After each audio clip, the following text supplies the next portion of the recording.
முள் தீண்டிய ரோஜா சிறுகதைக்கு உங்களை அன்புடன் வரவேற்பது உங்கள் புவனா. வாங்க கதைக்குள்ளே போகலாம். ஏய் ராகவி, ஏன் இப்படி டென்ஷனாக உட்காந்துக்கிட்டு இருக்க? அதோ என் ஃப்ரெண்ட்ஸ் வந்துட்டாங்க, கொஞ்சம் வெயிட் பண்ணு, பார்ட்டியை முடிச்சுட்டு கிளம்பிடலாம். உள்ளே வந்து கொண்டிருந்த கௌதமையும் விவேக்கையும் பார்த்து, அதோ 2 பேர் வராங்களே, அவங்களா? அவங்க கிடையாது, அவங்க பின்னாடி 2 பேர் வராங்க பாரு. 2 பேர் உள்ளே வந்து கொண்டு இருக்க. யார் பூஜா அவங்க? ஃப்ரெண்ட்ஸா? ஃப்ரெண்ட்ஸுன்னா நான் ஏதோ நம்மளை மாதிரி பொண்ணுங்க வருவாங்கன்னு நினச்சேன். என்ன பசங்க வந்துக்கிட்டு இருக்காங்க? ஐயோ, இதெல்லாம் என் அண்ணனுக்கு தெரிஞ்சா அவ்வளோதான், என்னை கொன்னே போட்டுருவார். என்னடி நீ உன் அண்ணனுக்கு இப்படி பயப்படுற?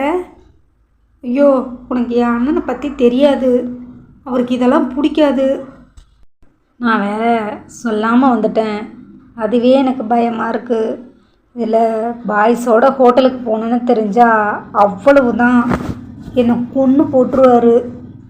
இதை பாரு ராகவி, ஒன்றும் ஆகாது, பயப்படாமல் இரு. ஒரு 1/2 மணி நேரத்தில் இங்கேருந்து போயிடலாம். பூஜா, நான் சொல்கிறத கேளு, நீ இருந்து பார்த்து செலிப்ரேட் பண்ணிவிட்டு வா, நான் கிளம்புறேன். என்ன ராகவி, ரொம்ப ஓவராக பண்ணுற? என் ஃப்ரெண்ட்ஸ் வந்துட்டாங்க, ஒரு ஜூஸ் குடிச்சிட்டு போக எவ்வளோ நேரம் ஆக போகுது? இப்போ நீ அவங்க வந்த உடனே இப்படி கிளம்புனா அவங்கள அசிங்கப்படுத்துகிற மாதிரி இருக்கும். ஒரு பேசிக் கர்ட்டசி கூட உனக்கு தெரியல. பூஜா, எனக்கு இதெல்லாம் பழக்கம் இல்லை, பழகிக்கோ ராகவி. ஹாய் பூஜா, எப்படி இருக்க? ஹாய் கிரிஷ். Hi Joe. நான் நல்லா இருக்கேன், நீங்கள் எப்படி இருக்கீங்க? நாங்கள் 2 பேரும் நல்லா இருக்கோம். என்ன திடீர்னு எங்களை வர சொல்லியிருக்க? ஏய், இன்றைக்கி என்னோடய பர்த்டே, அதனால் பார்ட்டி கொடுக்க வர சொன்னேன். Many more happy returns of the day. By the way, meet my friend Raghavi. Hi Raghavi. இருவரும் கைகளை நீட்ட ஹாய் என்ற தயக்கத்தோடு சொன்னாள் ராகவி. என்ன, உன் ஃப்ரெண்டு ரொம்ப ஷை டைப் போல் இருக்கு? ஆமாம், கிராமத்திலிருந்து வந்தவ, அதான் கொஞ்சம் பயந்த சுபாவம். ஆனால் ஆள் செம்மையாக இருக்கா.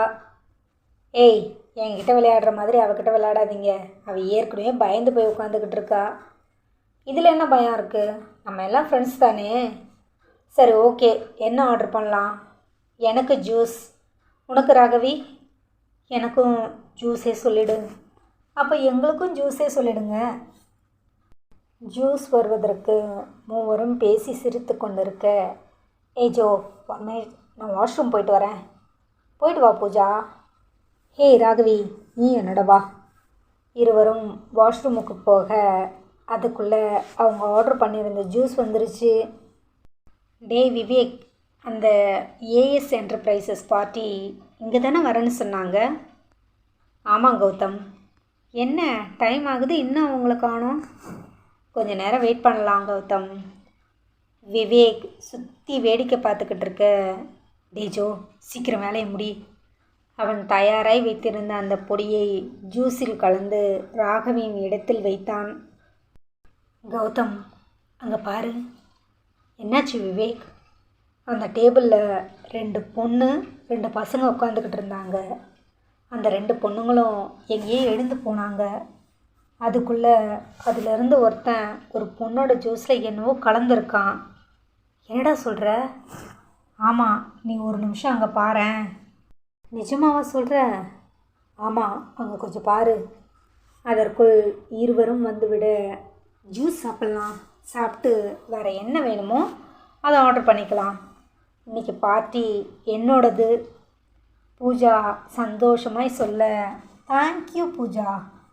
ஜோவும் கிறிஷும் கத்த, ஜூஸை கொஞ்சம் கொஞ்சமாய் ராகவி சுவைத்து குடித்தாள். ராகவி ஜூஸை குடிச்சிட்டு, உனக்கு என்ன வேணுமோ சொல்லு, அடுத்தது ஆர்டர் பண்ணலாம். இல்லை பூஜா, எனக்கு எதுவும் வேணாம், நான் இப்போ வீட்டுக்கு கிளம்புறேன். இருடி, வேறு எதாவது சாப்பிட்டு போ. இல்லை, நீ சொன்னதால தான் நான் இவ்வளோ நேரம் இருந்தேன், இதுக்கு மேலே முடியாது, நான் கிளம்புறேன் சொல்லிவிட்டு ராகவி எழுந்திருக்கவும் லேசாய் தலை சுற்றுவது போல் இருந்தது. எழுந்த வேகத்தில் மீண்டும் சேரில் உட்கார்ந்தவள், என்னாச்சு ராகவி? பூஜா, எனக்கு ஒரு மாதிரி தலை சுற்றுற மாதிரி இருக்குது. கண்ணெல்லாம் இருட்டிக்கிட்டு வருது. அப்படியா? ஒரு 5 நிமிஷம் உட்காரு, சரியான உடனே இங்கேருந்து போயிடலாம். பூஜா, என்னை கொண்டு போய் வீட்டில் விட்டுடேன். கண்டிப்பாக விடுறேன், கொஞ்ச நேரம் உட்காரு ராகவி. அடுத்த 5வது நிமிடம் ராகவி மயங்கி பூஜாவின் தோளில் சாய்ந்தாள். ராகவி, ராகவி. அவளிடம் எந்த சலனமும் இல்லை. கிரிஷ், பார்ட்டி ஃப்ளாட்டு, பேசின பணத்தை கொடுத்துட்டு நீங்கள் கூட்டிகிட்டு போங்க. பார்ட்டி பெரிய இடம், கரெக்டாக பிளான் பண்ணால் லட்சக்கணக்கில் கறந்துடலாம். உனக்கு மட்டும் எப்படித்தான் இந்த மாதிரி ஆளுங்க மாட்டுறாங்களோ. தேடணும், தேடினா எல்லாமே கிடைக்கும். நடிக்கணும், நல்லவ மாதிரி நடிக்கணும். சரி சரி, உன் கதா காலட்சேபம்லாம் வேண்டாம். நீ என்ன பண்ணு, இவளை கூட்டிகிட்டு வந்து எங்கள் காரில் ஏற்றி விட்டுட்டு பணத்தை வாங்கிட்டு நீ கிளம்பு. டேய், அதெல்லாம் என் வேலை இல்லை. பார்ட்டி செம்மையாக இருக்குது, பார்க்குற எங்களுக்கே ஆசையாக இருக்குது. எந்த சேதாரமும் இல்லாமல் இங்கேருந்து போகணுன்னா நீ தான் இவளை கூட்டிக்கிட்டு வரணும். கூட வேணும்னா 5000 ரூபா வாங்கிக்கோ. அப்படின்னா ஓகே. பூஜா எழுந்து ராகவியை தன் தோளில் சாய்த்து கொள்ள நால்வரும் காரை நோக்கி நடந்தனர். பூஜா, யாருக்கும் எந்த டவுட்டும் இல்லாமல் கேஷுவலாக கூட்டிக்கிட்டு வா. ராகவியை தன் தோளில் சாய்த்து கொண்டு பூஜா காரை நோக்கி நடக்க, டேய் விவேக், எனக்கு என்னமோ சந்தேகமாக இருக்குது. பாவம் அந்த பொண்ணு, இது தப்பாக இருக்குது. இப்போ என்ன பண்ணலாம்? ஒரு நிமிஷம் வெயிட் பண்ணு விவேக். கௌதம் யாருக்கோ ஃபோன் பண்ண. ஓகேடா, நீ சொன்னபடியே நான் செஞ்சிடுறேன். பூஜா ராகவியை மெதுவாய் நடத்தி காருக்கு கொண்டு வந்தாள். ஜோ கார் கதவை திறக்க ராகவியை பின் சீட்டில் உட்கார வைத்தாள். ஓகே, நான் சொன்னபடி நான் செஞ்சுட்டேன். பணத்தை கொடுத்துட்டு சீக்கிரம் இங்கேருந்து கிளம்புங்க. செம்ம கட்டை.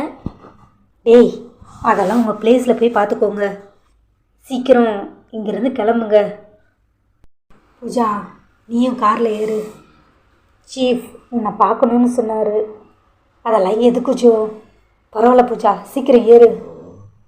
ஜோவும் கிருஷும் முன் சீட்டில் ஏறிக்கொள்ள பூஜா பின் சீட்டில் ஏறிக்கொண்டாள். இதை பாருங்கள், எந்த பிரச்சனையும் இல்லாமல் பார்த்துக்கோங்க. அதெல்லாம் நாங்கள் பார்த்துக்குறோம். ஜோ, சீக்கிரம் காரை எடு. வினாடிக்கும் குறைவான நேரத்தில் கார் ஹோட்டலை விட்டு வெளியேறியது. பூஜா, பார்ட்டியை பற்றி இப்போ சொல்லு. வெளியூர்லேருந்து வந்தது. எங்கள் சொந்தக்காரங்க வீட்டில் தங்கி படிக்கிறா. அம்மா கிடையாது, அப்பா மட்டும்தான். ஒரே ஒரு அண்ணன். ஊரில் நல்ல வெயிட்டு கை. அதே மாதிரி இங்கேயும் நல்ல வெயிட்டான ஆளுங்க. சரியாக பிளான் பண்ணால் ஒரு லம்சமான அமௌண்ட்டை ஆட்டையை போட்டுடலாம். கார் வேகம் எடுத்தது. அந்த ஊருக்கு ஒதுக்குப்புறமான வீட்டிற்குள் நுழைந்தது. சீஃப் உன்னை பார்த்து ரொம்ப நாளாச்சு. உன்னை பார்த்தா ரொம்பவே சந்தோஷப்படுவார். சீக்கிரம் வா. ஜோ ராகவியை தூக்கி கொள்ள மூவரும் வீட்டிற்குள் காலடி எடுத்து வைத்தனர். வா பூஜா, என்ன கொஞ்ச நாளாக ஆளையே பார்க்க முடியல? என்ன சீஃப் பண்ணுறது, போலீஸ் கெடுபிடி ரொம்பவே அதிகமாக இருக்குது. அதனால் எங்கேயும் வர்றதில்ல. முன்னெல்லாம் மாதத்துக்கு 3-4 பீஸ் வரும். இப்போல்லாம் 1 தான் வருது. எங்கே சீஃப், அதை கரெக்ட் பண்ணுறதுக்குள்ளேயே உயிர் போயிடுது. ஒரு மாதத்துக்கு தேவையான அமௌண்ட்டை இவங்க ஒருத்திக்கிட்டே வாங்கிக்கோங்க. சரி சீஃப், பணத்தை கொடுத்தா நான் கிளம்புவேன். சரி, அடுத்த பார்ட்டியை சீக்கிரம் ரெடி பண்ணு. அதை ஏதாவது காலேஜ் பக்கம்தான் தேடணும். தேடிட்டு உங்ககிட்ட சொல்கிறேன். சீக்கிரம் பணம் தாங்க. ஜோ, அவகிட்ட பணத்தை கொடுத்து அனுப்பு. ராகவியின் கன்னத்தை தொட்ட Pooja, bye my dear friend.